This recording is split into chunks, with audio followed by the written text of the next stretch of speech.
Hey folks, Brother Matt back again. I'd like to start this message out with a song. Don't worry, I won't be singing it, but this is a song that practically every group, every gospel group probably sings their own rendition of it.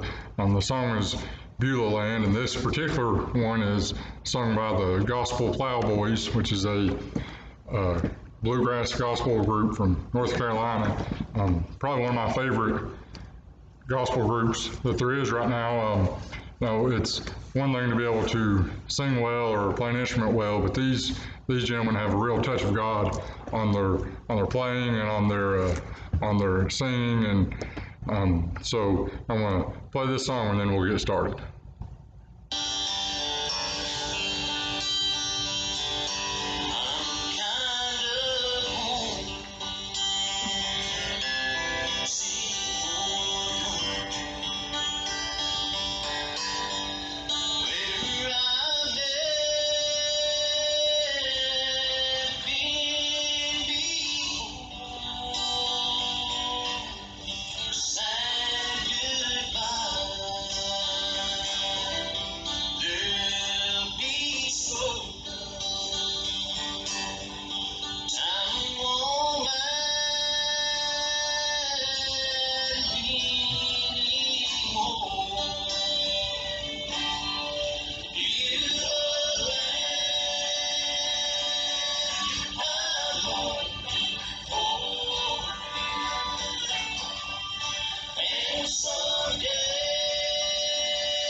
Okay, that was the Gospel Plowboys singing Beulah Land. I wanted that song because I'm homesick, and I believe that every Christian here can honestly say that we're homesick. Let's turn to 2 Corinthians chapter number 5. We're going to read just two verses out of it, verses 1 and 2. 2 Corinthians chapter 5 verse 1 says, "For we know that if our earthly house of this tabernacle were dissolved, we have a building of God, an house not made with hands, eternal in the heavens. For in this we groan, earnestly desiring to be clothed upon with our house, which is from heaven." See, there in 2 Corinthians, he's writing here, and what's he saying? He's saying, I'm homesick. He's saying, I'm homesick to go to heaven. And just like the song of Beulah says, I'm kind of homesick to a country which I've never been before. I've never been there. I've never been to heaven. We see there are accounts in the Bible of where John was called up into heaven, and he wrote Revelations, and we see where Paul was called up into the third heaven, and he said that it wasn't lawful for him to write about it. So for them to be homesick for it, definitely they had seen it, but I'm awful homesick for a place that I've never been, a place that I've heard plenty about, a place that I've read plenty about, but I've never been there. It reminds me of the Andy Griffith show. We were watching it at the house not long ago, and this guy shows up and gets off the bus, and Andy and Barney and all them, they're in Floyd's barbershop, and they're sitting there, and the guy walks in, and he says, hey Floyd, hey Andy, hey Barney, and he knows everybody by name. Nobody knows him, nobody's ever seen him before, but he knows everyone by name. And he really starts kind of creeping some people out, and they think that there's a spy, and of course Barney makes a mountain out of a molehill with it, thinking that there's a spy being sent to Mayberry, and why Mayberry would have a spy sent to it, no one knows. But what the end result of the story is Andy finally sits the boy down and talks to him, and come to find out the boy was in the army with a boy from Mayberry, and this boy told him about how great Mayberry was, about how awesome it was, and just told him everything he could about Mayberry. And so then the boy goes back to New York or wherever it is that he lives at, and then he subscribes to the Mayberry Gazette, the newspaper, and it gets sent to him every week, and he reads about it, and he's read so much about it that he decides he's going to make Mayberry his home. He'd never been there before, but he'd read so much and heard so much about it that he's going to make it his home. And that's the way I am with heaven. I've never been there, but the more I read about it, the more that I hear it preached about and sung about, I can't wait to make it my home. And I want to make it my home because of what Jesus did on Calvary, not because of anything that I've done, but what Jesus done on Calvary. And you say, so heaven sounds pretty neat. It's pretty neat. Every day heaven sounds, it's just a little bit sweeter every day. You see, I've got two papaws over in heaven, my Papa Lehman and my Papa Cleo, both of them preachers of the gospel, both of them mighty Christians, both of them men who preached hellfire and brimstone, both preachers over there in heaven. And I never heard my Papa Cleo preach. I never met my Papa Cleo. He'd passed away before I was ever born, but I know that he's in heaven today. And my Papa Lehman passed away when I was about somewhere around 10 years old, but I can't distinctly remember Papa Lehman preaching. I've heard other people talk about him, heard other people tell me about what kind of preacher he was, but I've never, with my own ears, heard a message that he preached. I can't remember a time sitting in church where I can vividly remember that message that he preached, but I know one day, and I know one day I'm going to see him, and I can remember walking into Papa's house and looking as you would walk in the door, you turn, and right there to the right, he'd always be sitting there. He'd always be sitting there with one leg crossed over the other, waiting for us to get there. I remember walking in and hugging Papa Lehman's neck. And one of these days, I'm going to cross the River Jordan. I'm going to cross Chili Jordan, and I'm going to hug Papa Lehman's neck as soon as I see him. And Papa Cleo's wife, Mama Merle, she's over in heaven right now. She's passed away a few years ago, and she's in heaven right now. I can remember distinctly us going to family reunions, and somebody had asked Mama, they'd say, hey, why don't you play us a song? When she'd pull out her old acoustic guitar, and she'd start singing, and before long she'd be singing I'll Fly Away, and then she'd start singing Amazing Grace, and the most beautiful voice you ever heard. And I tell you what, I believe that one day when Mama Merle, when she passed away, she did fly away, and she's experiencing that amazing grace in person right now because she's in a place called heaven. She's in that place that I'm homesick for, that place that all Christians are homesick for. I've got an Uncle Bill who passed away just a few months ago, who's there in heaven right now. He was a saved man, thank God he was, and he's there in heaven right now because, see,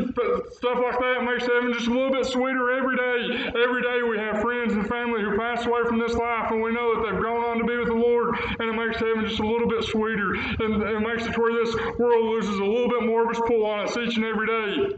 I remember a time whenever I was thinking as I was working today about this message, and I was thinking of the time when I was the most homesick for anything. And the worst that I can remember being homesick is I was 19, and I went to the Army, and I was in boot camp, and I remember this dream vividly. I remember in my dream I was driving down the road, and I had an old beater Dodge Dakota pickup truck, and I remember pulling in this dream. I pulled into the driveway at the house in that Dodge truck, and I got out to get something. I was going to go to class. I went in the house, got something, come back, and in the time that it took me to do that, the truck from Rains Gas had pulled in to deliver the natural gas that Mom and Dad heated the house with. And I remember in this dream that truck blocked me in, and so I just sat there and I started the truck. And I remember in the dream I just sat there with the radio on, listened to the radio, and then Dad come out and he got in the truck with me, and we turned the radio off and we was just talking. We were talking, and in the dream it was fall. I remember, and like I said, I vividly remember this. I remember in the dream that the leaves were turning colors and they were starting to fall. And I remember us talking about if the Cincinnati Reds were going to make the playoffs that year, and the upcoming Kentucky Wildcats basketball team, and what kind of team Tubby Smith was putting together that year. And I remember all that, and then I remember the truck pulling out, the Rains Gas truck pulling out, and Dad getting out of the truck and saying, "I'll see you, son," and walking into the house. And I remember in my dream, I turned the truck around there in the driveway, and I started to pull out. And as I was pulling out onto the road, then I heard that old military alarm clock. I heard a drill sergeant come walking through with a metal trash can and a big hickory club and start beating on it and waking us all up. And I remember that was the most homesick I've ever been, because I could almost smell the inside of that truck. You know what an old beater truck smells like? This one's about 15 years old with probably about 180,000 miles on it. I mean, it smelled like an old truck, and in that dream I could almost smell the old truck. And then I woke up to not be at home. And that's the way we are today, is we're so homesick. We just can't wait to get home. And I'm not saying that I want to die right now. I'm not saying to pull a gun and shoot me or anything like that, but I just can't wait to get to the house. It reminds me of another story speaking of that. I remember when I was in Afghanistan, two of my best friends, one was Doug Smith, he was from Tampa Bay, Florida, and Jeff Myrick was from Nashville, Tennessee. And we were at the chow hall one morning, we were eating breakfast, and we were sitting around, and we were just telling stories. And as we always did, we were telling stories, and I started telling a story, and there were some other guys there with us too. And I started telling a story, and my story, I said, well, back at the house, and then I started telling my story, and Jeff, he cut in there, and he said, just to let you know, folks, he said, whenever Matt says back at the house, that doesn't mean his home specifically. That means anywhere in southeast Kentucky that he's got family. That's what he considers back at the house. And I was thinking, I'm homesick to go to the house. I'm looking forward to having that mansion. I'm looking forward to seeing that mansion, but that mansion ain't the thing that I'm worried about. The thing that I can't wait to see is my Savior, Jesus Christ. I can't wait to walk in and just cast my crowns down at his feet and have him just come and wrap his arms around me, to actually see with my eyes what I've been seeing with faith. I can't wait to actually look upon his face, to actually see those nail-scarred hands that we talked about the last time, to actually look upon Jesus Christ's face. I can't wait to see it. I can't wait to go to the house. You see, maybe not that mansion, but I just can't wait to go to the house. Anywhere up there, anywhere in heaven is going to be my home. It's going to be my house. I can't wait to go there. And you say, what's so exciting about heaven?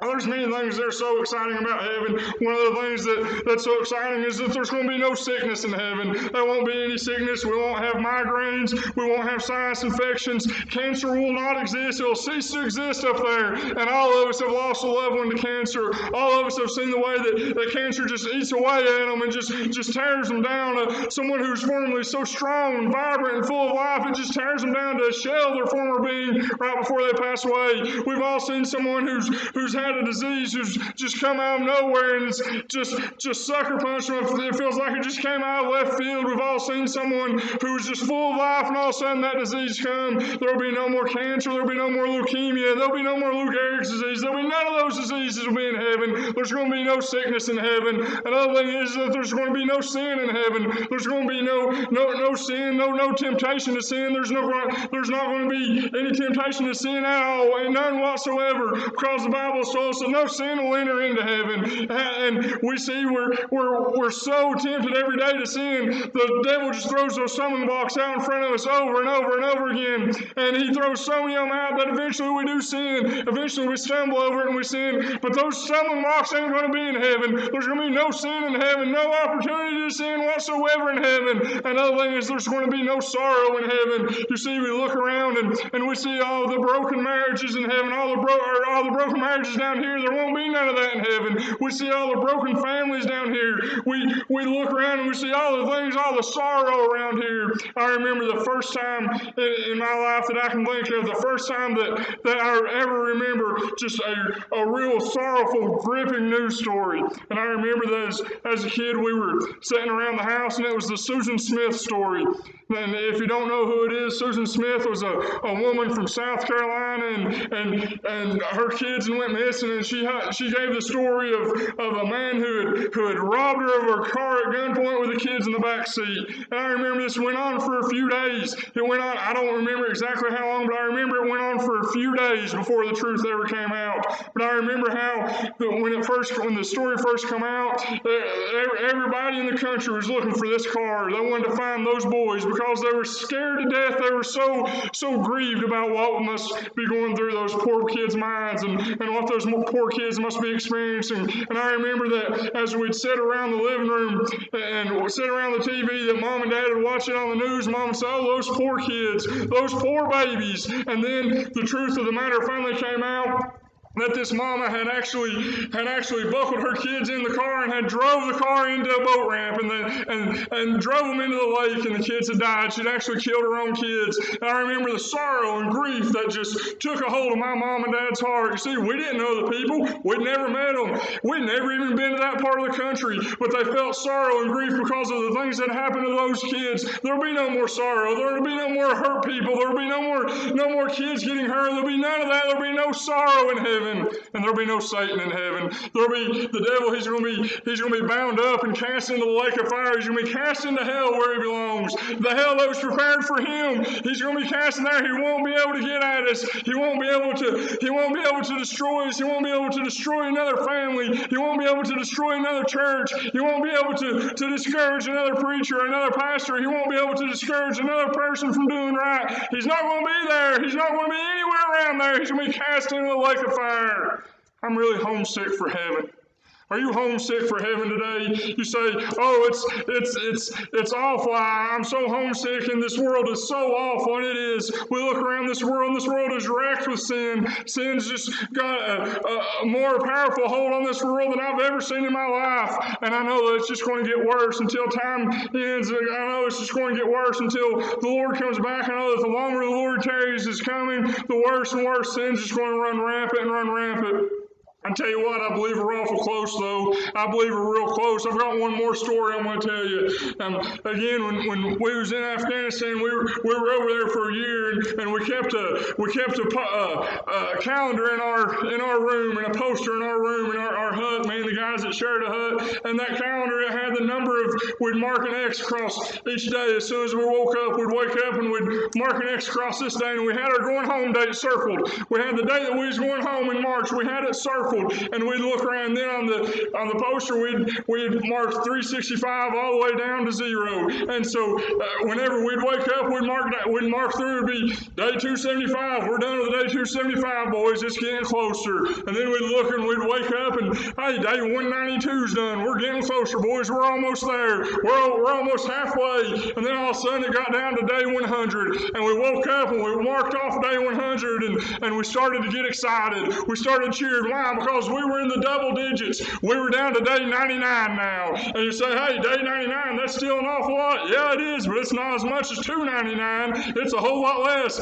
It's a whole lot easier to say, "Hey, I've just got 99 days." And then I remember the day that we woke up and we marked off day 10, and suddenly we were down in the single digits. We had 9 days left. We had 9 days. We called it 9 days and a wake up. 9 more days, and then we wake up that next day and we're out of here. We're heading to the house. And I remember that a few days later, me and a couple of guys, we were done. All of our work was done. We was just waiting on the flight out of there. And so we go to the PX. We just walked down the PX, didn't have nothing better to do, and the guy was looking for a can of dip. He wanted a can of Copenhagen. And he walked up to the counter and asked the lady behind the counter, and she said, "I'm sorry, sir, we don't have any. Our shipment of tobacco didn't come in this week." And he just smiled. He said, "That's okay. It's no big deal." And she looked at him, she said, "Well, you're the nicest one one who's come in today. So most people get all torn up. They get all torqued around the axle about it. And he looked down and he said, I'm a single-digit midget. It don't matter. I've got less than 10 days, so it don't matter. And we look around here, church, and I believe that we are the single-digit midgets, church. We're really close. We've marked off, and we don't know it, but I believe that up there in heaven, I believe that God's looking over at Jesus saying, mark off one more day, son. It's getting a whole lot closer. It's just about time for you to go down there and bring your bride. It's just about time for you to go down there and get your church and bring them up here. You see, the closer we got to the time that we know that we was going to the house, then the less we got worked up about things over there. Things that a month ago or 2 months prior to that, we'd been fighting mad about. Suddenly it didn't matter. Why? Because in just a few days we was going to the house. It's the same here. I'm not saying that we shouldn't make a stand. I'm not saying that we shouldn't stand up for the Word of God. But what I am saying is these little bitty things that don't really matter. Once we realize that this world is not my home, I'm just passing through, then it won't be such a big deal to us anymore. Then we'll be able to let it go like water off a duck's back, just roll off our back because we're going to the house before long. Say, preacher, I'm not homesick. You say, preacher, I don't know that heaven's going to be my home. You talk about going to the house, you talk about going to heaven, and all that sounds great, but I don't think that I'm going there. I don't know that I'll be going there. I'll tell you why. I know a way that you can know. You see, the Bible gives us easy instruction on how to be saved. And that's the only way that you'll get into heaven. The only way that you'll get into heaven is to be saved by and through what Jesus Christ did on Calvary. He did it for you. He did it for me. He did it for everyone.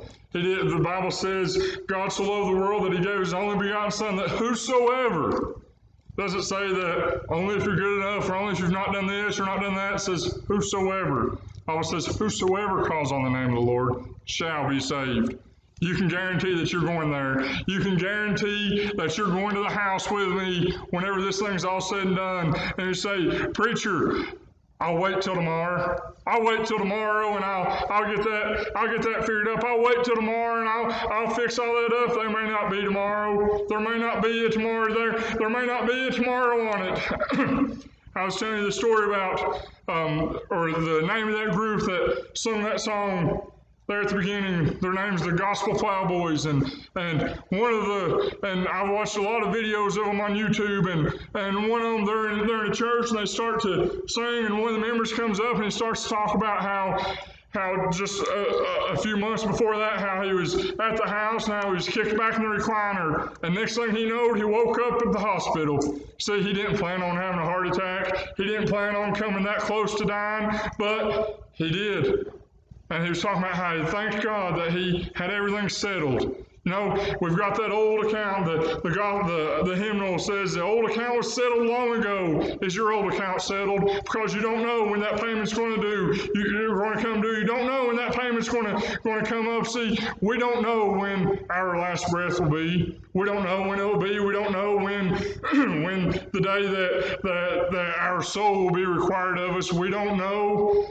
We don't know any of that. You see, the Bible tells us that it's appointed unto man once to die. And we all have that appointment. Every one of us have that appointment, and every one of us will keep that appointment. See, we all make appointments that we cancel the appointment, or we just don't go. How many times have you made a doctor's appointment, and then before the day of the doctor's appointment, you're feeling better, so you say, hey, I'm just not going to go. I'll just call and say I ain't going to go. Or how many times do you have an appointment to do something or whatever, and then you call the day of and you say, hey, let's see if we can put this off for a couple more weeks. Let's see if we can put it off for another month or whatever. And they say, okay, that's fine, sir. We'll put it off and just call us back if something comes up. And that's fine. That's down here. But we've all got that appointment that we are not going to put off and that we're not going to be able to miss.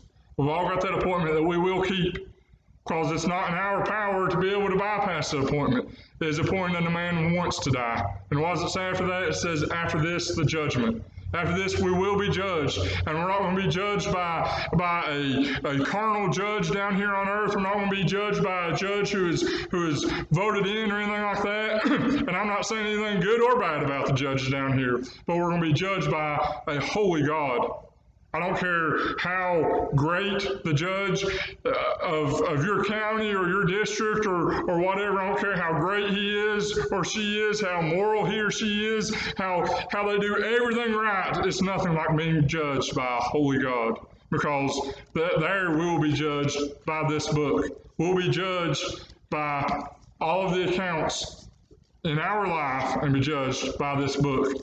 And we will come up severely lacking unless we've been saved by the blood of Jesus Christ. That's the only way we're getting into heaven. That's the only way that we'll be able to go to that home that I'm homesick for. I've got my ticket. I've got my reservation. You see, we've took trips before. We've taken trips in the past. A few years ago, we went on a cruise, my family and I, and we had actually won reservations to a huge resort down in Orlando. It wasn't Disney World, but it was this huge resort down in Orlando. We won a free couple nights stay down there, and all we had to do was we entered this contest for one, and all we had to do when we showed up was I just had to show them that email that I had to show them my confirmation. They said, "Oh, sir, your room's ready." I tell you what, if I wouldn't have had that email, I wouldn't have got in. I wouldn't have got in. I could have said, "Hey, you don't know me, but I'm an important person." They said it wouldn't have mattered. They would have said, "It don't matter. If you ain't got the reservation, you don't get in." And I would have said, "Hey, I give this much money to my church." "Oh, that's great, sir. But where do you have your reservation?" It's the same way. Once this life is over, and it will end for all of us. All of us here, our lives will be over at some point.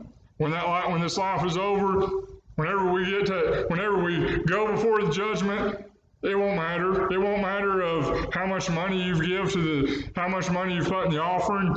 It won't matter of how many people you've helped. None of that will get you into heaven. The only thing that will get you to heaven is they're going to say, "Where's your reservation? Where's your reservation? Have you made that reservation?"